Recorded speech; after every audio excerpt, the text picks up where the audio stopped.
봉독했던 계시록 14장 1절에서 5절 말씀을 가지고 어린 양과 함께 시온산에 선 자들, 이런 제목으로 하나님의 말씀을 나누도록 하겠습니다. 한번 따라 하십시다. 어린 양과 함께 시온산에 선 자들. 예수 그리스도가 십자가에 죽으시고 3일 만에 부활하셔서 성천하셔서 철장의 권세를 가지시고 붉은 용, 이 사단의 머리를 완전히 박살내셨습니다. 이 사단이 하늘에서 더 이상 있을 곳을 얻지 못하고 땅에 떨어졌는데 그 기간이 42달이라 그랬어요.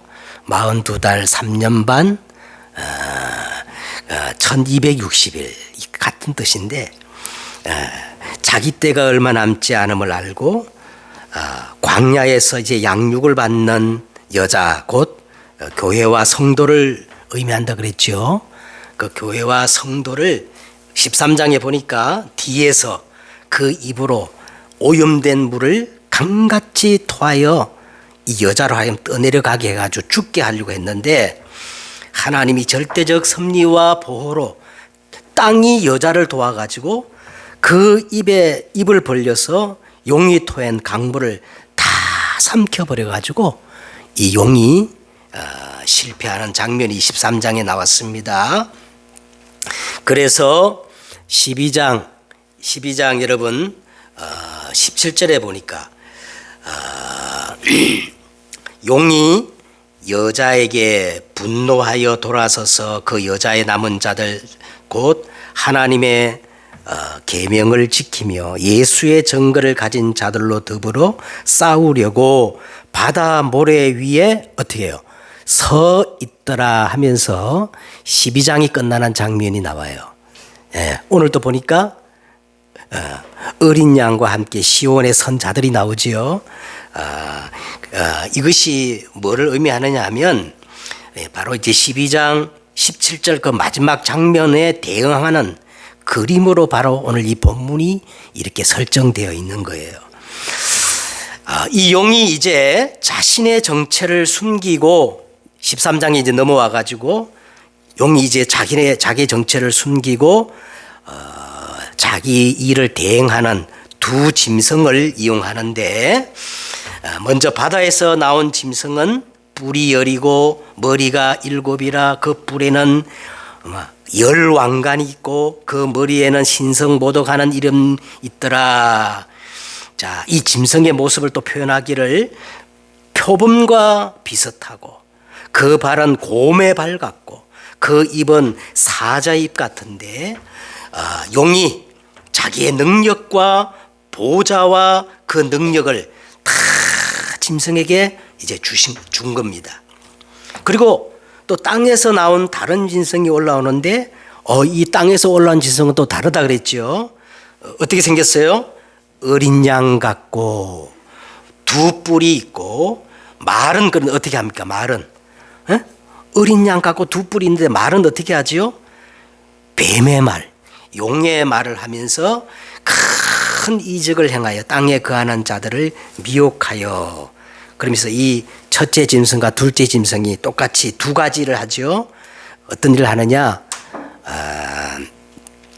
우상을 숭배하게 하며, 그리고 오른손이나 이마에 뭐를 받게 해요?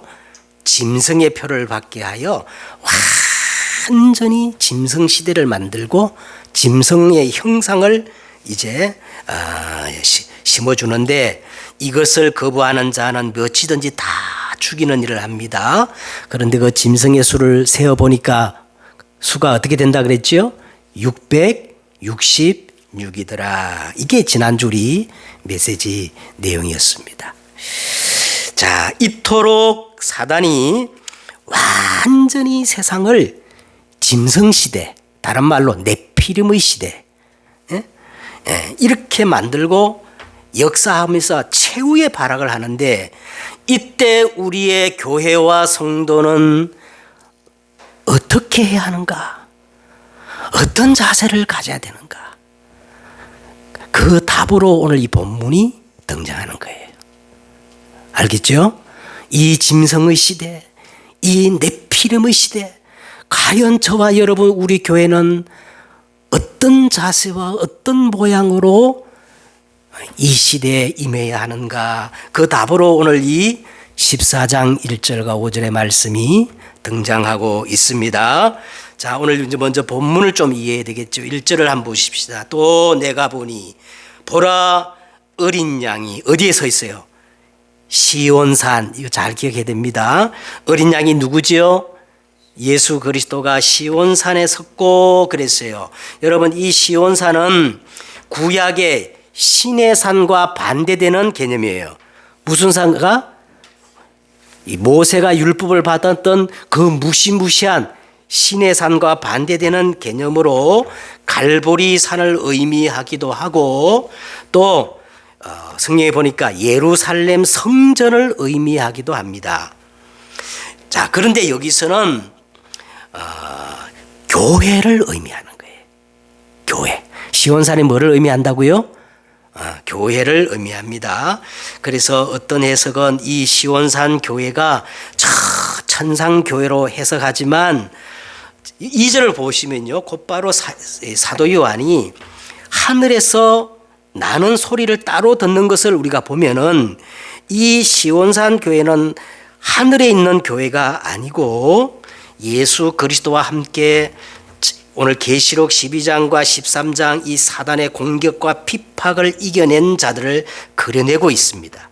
다시 말하면 천국에 있는 교회가 아니라 사단과 짐승을 상대하는 교회의 상징으로서의 시온 성교회예요. 자, 그러면서 보라 어린 양이 시온산에 있고 섰고 했는데, 자, 이 그림이 바로 우리가 계시록을 처음 시작할 때 1장이 나오지요. 예수님이 어떻게 했어요? 7별을 붙잡고 7 금초대 사이를 다니신다 그랬죠. 자, 그와 같은 똑같은 표현입니다. 예수님께서 7별이란 말은 주의 사자, 7별, 7 금초대는 이 교회를 의미하는데 똑같은 의미예요.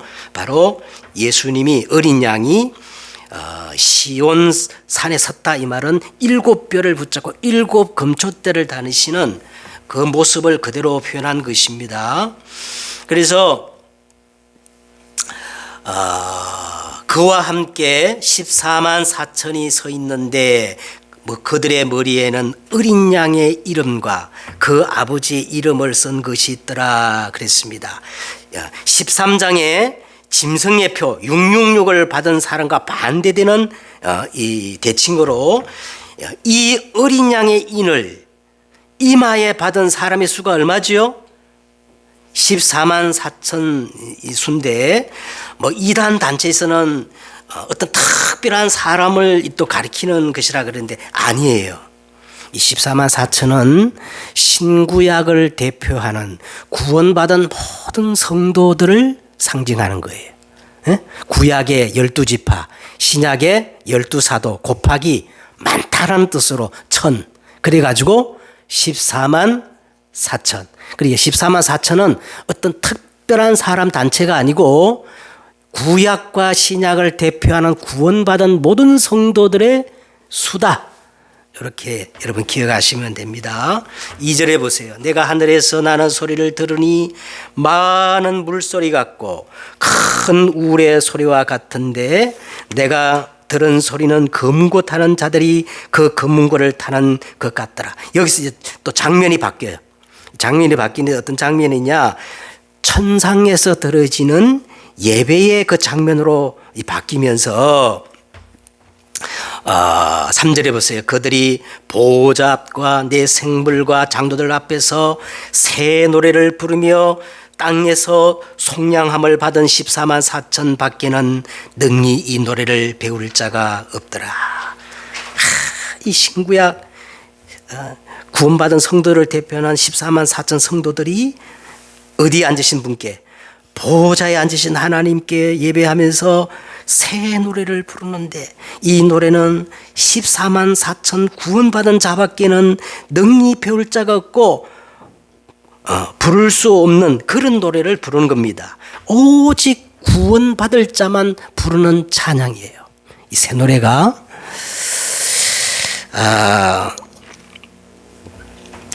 자, 그러면 도대체 이 구원받은 사람들, 이 사단과 짐승을 대항하여 선 이 사람들이 누굴까?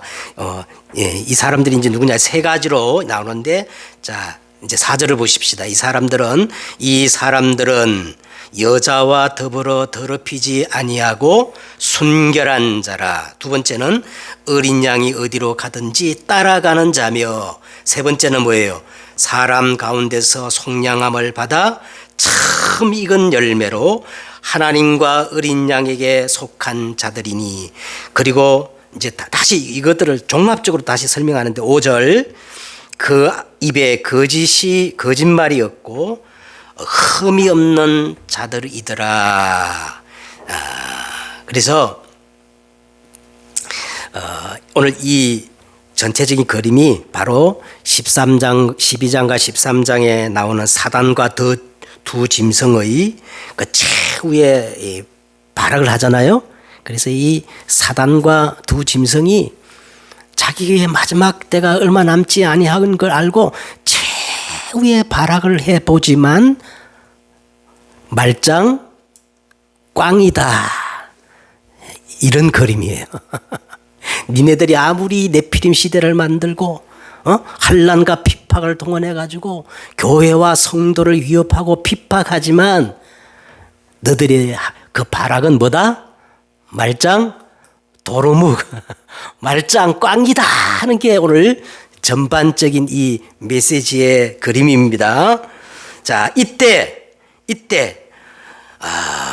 오늘 이 교회와 성도는 어떤 자세, 또 어떻게 해야 됨을 오늘 본문은 이렇게 말해주고 있는데, 먼저 서론입니다. 먼저 종말을 살아가는 우리에게 있어서 가장 필요한 것이 뭐냐? 예배라는 거예요. 예배. 마지막 때 우리가 이 종말의 시기에 살아가는 데 있어서 가장 중요한 게 예배이며 우리는 예배자로 살아가야 한다는 겁니다. 자, 여러분, 요한계시록은요, 예배로 시작해서 한마디로 예배로 끝나는 성경이에요. 그래서 이제 요한복음 전체, 요한계시록 전체를 보면은 학자에 따라서 다르지만은 7번에서 10번의 예배가 나오는 겁니다. 그러니까 요한계시록은 예배로 시작해서 예배로 끝나는 성경입니다.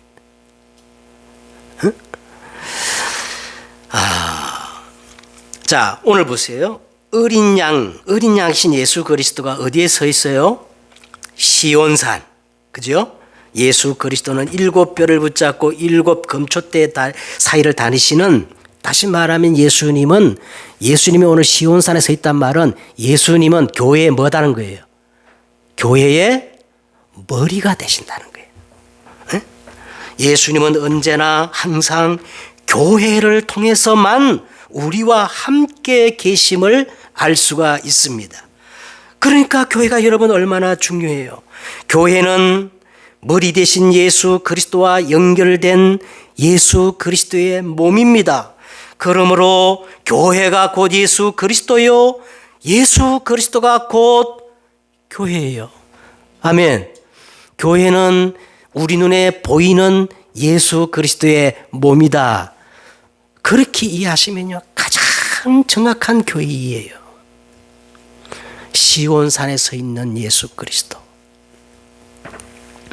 자, 그리고 오늘 이 교회에서 신구약을 대표하는 구원받은 14만 4천 성도들이 하나님의 보좌를 향하여 예배를 드리는데, 자, 보세요. 그 보좌로부터 말씀이 들려옵니다. 그런데 오늘 이 들려오는 말씀이 어떠냐면 물소리 같기도 하고 마치 우레소리란 말이 뭐예요? 천둥 소리 같이 그렇게 들리는 거예요. 여러분이 오늘 이 예배 시간에 들어와서 하나님 말씀 받을 때 막 이런 느낌으로 말씀을 받으셔야 돼. 막 물소리 같이, 오늘 요한처럼 천둥 소리 같이 막. 응?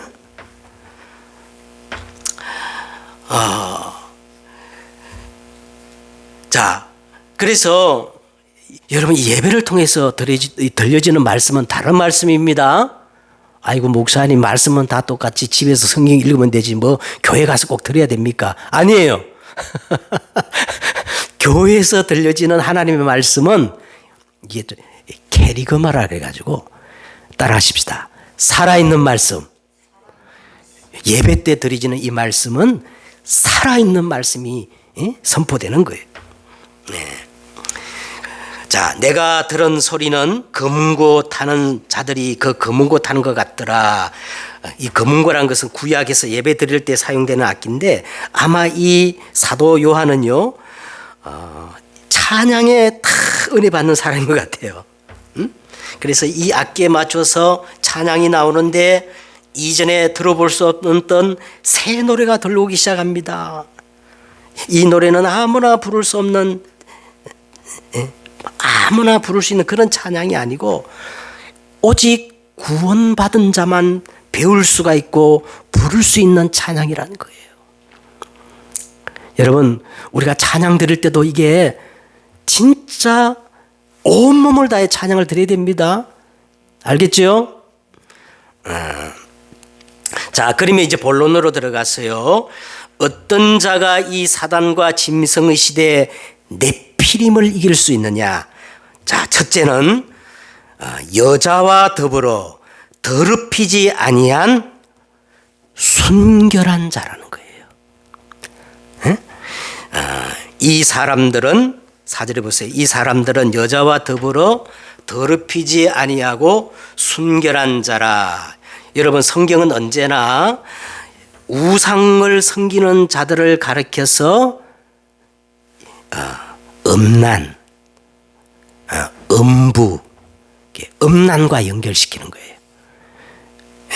그리고 반대로 교회와 성도를 어린 양과 혼인한 것으로 묘사하면서 순결한 신부로 그렇게 요구받고 있습니다. 그러므로 여기 사람들은 여자와 더불어 더럽히지 아니한 순결한 자라는 것은 12장과 13장에 나오는 이 사단과 짐승에게 우상 숭배하지 아니하고 세속적 어떤 가치에 물들지 않는 신실한 믿음을 가진 자들을 말하는 거예요. 순결한 자. 그래서 계시록 7장 14절에 보니까 자기의 행위가 아니라 오직 어린 양의 피에 그 옷을 씻어 희게 된 자들 그랬죠. 계시록 7장 10절에도 이 14만 4천이 나오는데 그 14만 4천이 누구였어요? 자기의 행위가 아니라 오직 어린 양의 피에 그 옷을 씻어 희게 된 자들. 또 에베소서 5장 26절에 보니까 물과 말씀으로 깨끗하게 된 자. 다시 말하면 오직 성령과 말씀으로 깨끗하게 된 자들입니다. 야고보서 4장 4절에 보니까 짐승과 이 사단과 짐승, 세상과 음행하지 않고 영적으로 정절을 지킨 자들. 또 마태복음 25장에 보니까 24 깨어가지고 어떻게 깨어 있어요? 24 나를 깨어서 어린 양 혼인잔치에 준비된 슬기로운 5처녀. 마태복음 25에 슬기로운 5처녀 나오지요. 그 자들이 오늘 여기에 순결한 자들로 묘사되고 있습니다. 이런 자들이 이 짐승의 시대에 네피림을 이길 수 있는 자들이라는 거예요. 두 번째는 어린 양이 어디로 가든지 따라가는 자 그랬죠? 어린 양이 어디로 가는지 따라가는 자. 요걸 가리켜서 뭐라 그랬냐? 참 뭐라 그러죠? 제자라 그러는 거예요. 제자가 누구라고요? 어린 양이 어디로 가는지 따라가는 제자 사람이 누구라고 그랬어요? 참 여러분은 무리가 아니지요? 어린 양이 어디로 따라가는지 따라가는 자지요? 하나님께 기도해야 돼. 하나님, 내가 무리가 아니고 정말 예수님만 따라가는 참 제자 되게 해달라고. 알겠죠? 그렇게 하셔야 돼요. 그래야 여러분 네피림의 시대, 이 짐승의 시대를 이긴다는 거예요. 그러면 참 제자의 기준이 뭐냐? 마태복음 16장 16절에 보니까 무리는 예수님에 대한 정확한 신앙 고백을 할 수가 없어요. 무리들은. 그래서 무리들은 다 예수님을 믿는다 하지만 어떻게 고백해요? 믿는다 하지만 예수님을 엘리야, 세례 요한, 예레미야 선지자 중에 하나라고 고백하는데, 그래서 예수님이 다시 제자들에게 질문하잖아요. 너희는 나를 누구라 하느냐? 그때 딱 한 사람 누가 고백했어요? 시몬 베드로가 주는 그리스도시요 살아계신 하나님의 아들이시니다. 주는 내 인생 모든 문제를 해결하신 그리스도시요 지금 내 안에 항상 나와 함께 영원한 생명으로 살아계신 하나님의 아들이십니다.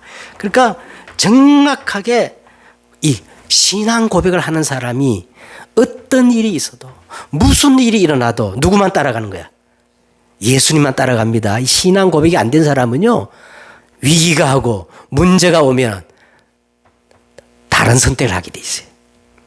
그러나 신앙 고백이 올바른 사람은 내가 지금까지 사람 따라간 게 아니고 사람 본 게 아니고 나는 그리스도의 제자다. 그러니까 막 무슨 일이 일어나고 위기가 하고 어떤 일이 나도 절대 변함이 없습니다.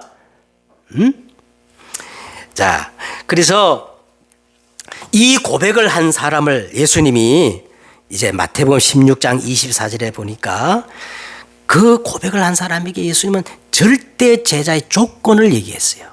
어떤 조건이냐? 이에 예수께서 제자들에게 이르시되 누구든지 나를 따라오려거든 자기를 어떻게 해요? 부인하고 자기 십자가를 지고 나를 따를 것이니라. 그래서 제자는 날마다 자기를 부정하고 자기 십자가를 지는 사람이에요. 그래서 바울은요, 나는 날마다 어떻게 한다? 죽노라.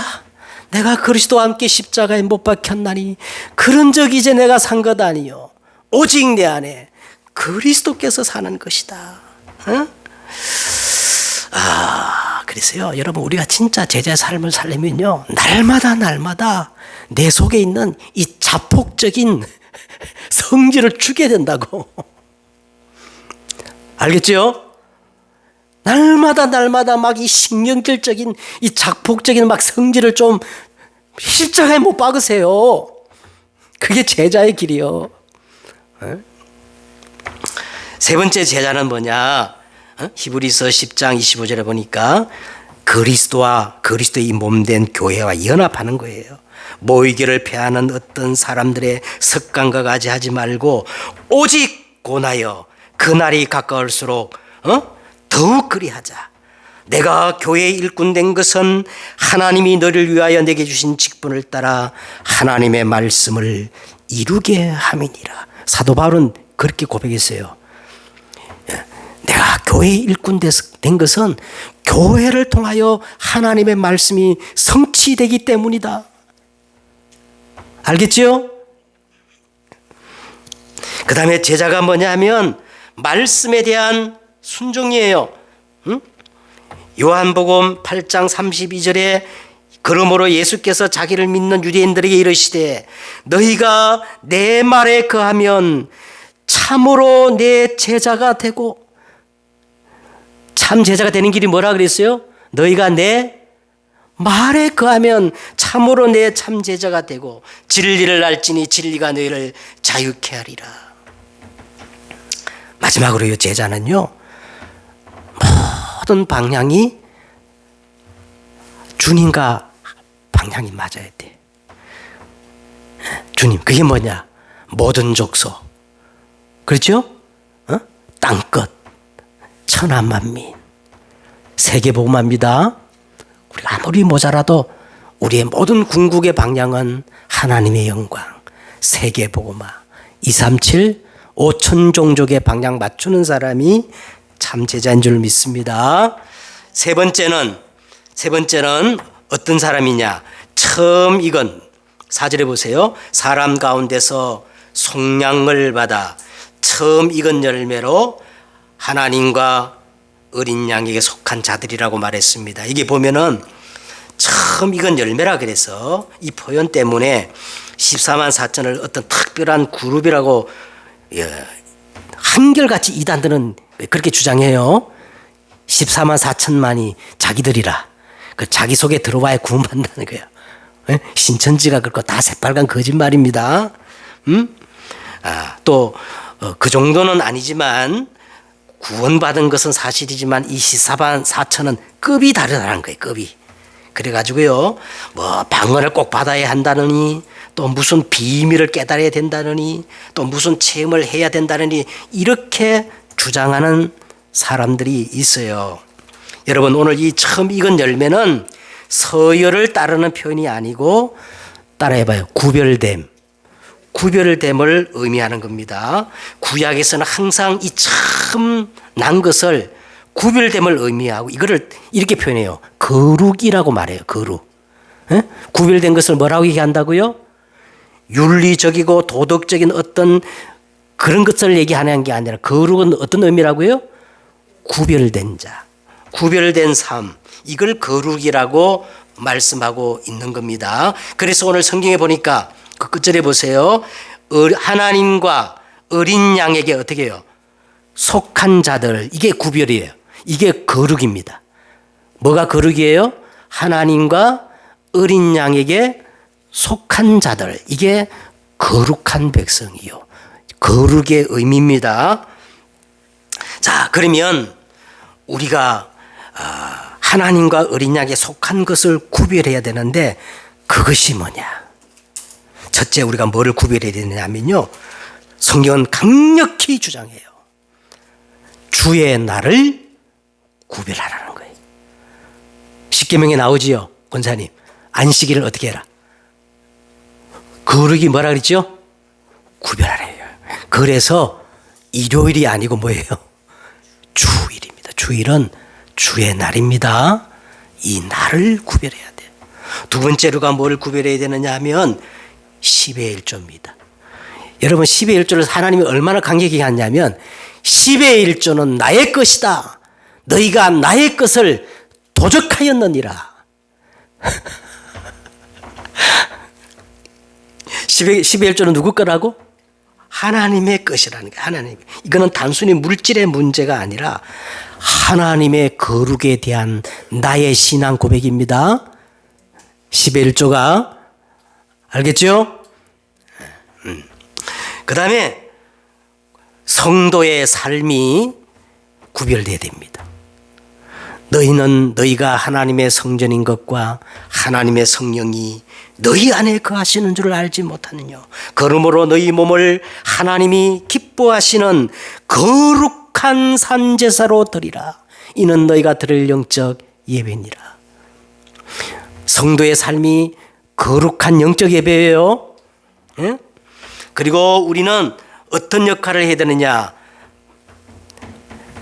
다 사람을 살리는 망대 역할을 해야 돼요. 하나님이 그것 때문에 우리를 구별되게 부르셨다는 거예요. 예?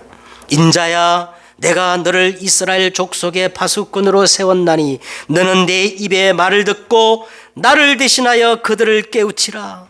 예루살렘이여, 내가 너의 성벽 위에 파수꾼을 세우고 그들로 하여금 주야로 계속 잠잠하지 않게 하였느니라. 이 파수꾼, 이게 망대거든요. 살려야 됩니다. 여러분, 알고 있는 사람을 다 가슴에 품고 기도하세요. 다 알게 하신 것은 하나님의 계획이 있는 거예요. 내 인생 속에 들어와서 내가 그 사람을 알고 있다는 자체가 하나님의 절대 계획이 있습니다. 다 품고 기도하시죠. 결론입니다. 자, 이제 마지막으로 종합적으로 지금까지 말한 모든 것 종합적으로 이제 한마디로 표현했는데 5절에 보세요. 그 입에 거짓말이 없고 흠이 없는 자들이니라. 자, 이건 무슨 말이냐면 그 입에 거짓말이 없고, 이 말은 윤리적인 거짓말이 아니라 오늘 12장 13절에 이 사단과 짐승을 숭배하는 거짓과 타협하지 않는 자들, 그런 개념에서 거짓말을 하지 않는 자들입니다. 여러분 한번 곰곰이 생각해 보세요. 모든 우상의 본질은 다 거짓이에요. 아무리 금을 칠하고 동양 최대, 세계 최대의 우상을 만들어 봐요. 그게 진짜예요, 거짓이요? 여러분, 우상의 모든 본질은 거짓말이에요. 반대로 하나님 편에 서지 않는 모든 것들이 사실은 거짓입니다. 지극히 선한 것, 그게 뭐냐? 하나님 앞에 서는 것들이 다 진실이에요. 네. 자, 그런 의미에서 그 입에 거짓이 없고 흠이 없는 자들입니다. 그리고 이제 오늘 보면은 흠이 없다 그랬죠? 거짓이 없고 흠이 없는 자들이라 그래가지고 이것 때문에 어떤 특수한 믿음의 영웅을 이렇게 구분하는 사람이 있어요. 아유, 나는 이제 불가능해. 예. 흠이 없는 사람이라. 이거는 아브라함이나 믿음의 영웅 요셉이나 다윗 같은 사람은 할 수 있겠지만 나 같은 사람이 어떻게 그렇게 하냐. 자, 여러분 이거 알아야 돼요. 오늘 여기서 꼭 알아야 될 게 뭐냐면 지금 이 사도 요한이 본 환상은 지금 그렇게 되라가 아니고 그렇게 될 수 있다는 것이 아니라 미래에 대한 궁극적인 환상을 보고 하는 얘기예요. 알겠죠? 이렇게 완벽하게 되라는 게 아니고 이게 미래에 대한 궁극적인 환상을 보고 지금 말하는 것이기 때문에 여기에 누가 자신 있는 사람이 있겠어요? 저는 목사지만 저는 벌레 같은 인생이라 절대 거짓이 없고 흠이 없을 수가 없어. 그래서 오늘 이게 중요합니다. 오늘 이 자들은 어떤 자냐? 시온산이 뭐라 그랬지요? 갈보리산이요. 나는 안 되기 때문에, 나는 흠이 많기 때문에, 나는 거짓된 존재이기 때문에, 그래서 나는 오늘 또 뭐를 붙잡는 거예요? 갈보리 십자가 앞에 나가 뭐를 붙잡는 거예요? 그 십자가를 붙잡는 사람들이 어린 양과 함께 시온산에 선 자들입니다. 알겠지요? 그 아들 예수의 피가 우리를 모든 죄에서 깨끗하게 하실 것이요. 만일 우리가 우리 죄를 자백하면 그는 미쁘시고 의로사 우리 죄를 사하시며 우리를 모든 불의에서 깨끗하게 하실 것이요.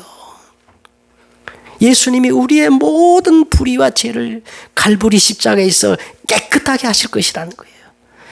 그래서 오늘 어린 양과 함께 시온산에 선 자들입니다. 날마다 여러분 갈보리 십자가 붙잡으시길 바라요. 그래야 짐승의 시대 네피림을 이길 수 있는 성도가 될 줄 믿습니다. 하나님 감사합니다. 이 어둠의 시대, 짐승의 시대, 네피림의 시대, 어린 양과 함께 시온산의 선자들이 다 되어지게 하옵소서. 주 예수 그리스도의 이름으로 기도드렸사옵나이다. 아멘.